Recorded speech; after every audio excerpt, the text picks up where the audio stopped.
Donc en prenant le cas biblique, euh, la Bible est un livre de référence qui a fait son temps. La lutte entre David et Goliath. Goliath qui se présente comme un être supérieur, qui est capable d'anéantir tout Israël. Nous savons qu'il y avait des très grands combattants en Israël, mais tous étaient paralysés juste à cause du discours qu'il tenait.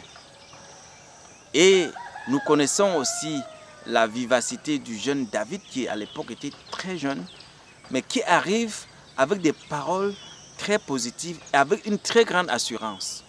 Ça veut dire qu'il s'était rempli d'un zèle, mais avec des paroles très positives.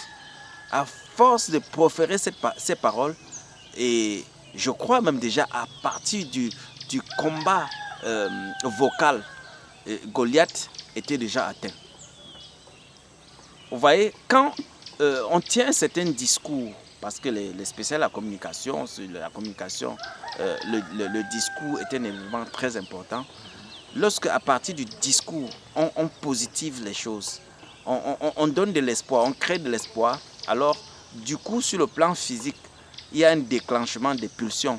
Freud parlait des pulsions, il y a les pulsions de vie, et Eros et Thanatos, pulsions de vie et pulsions de mort.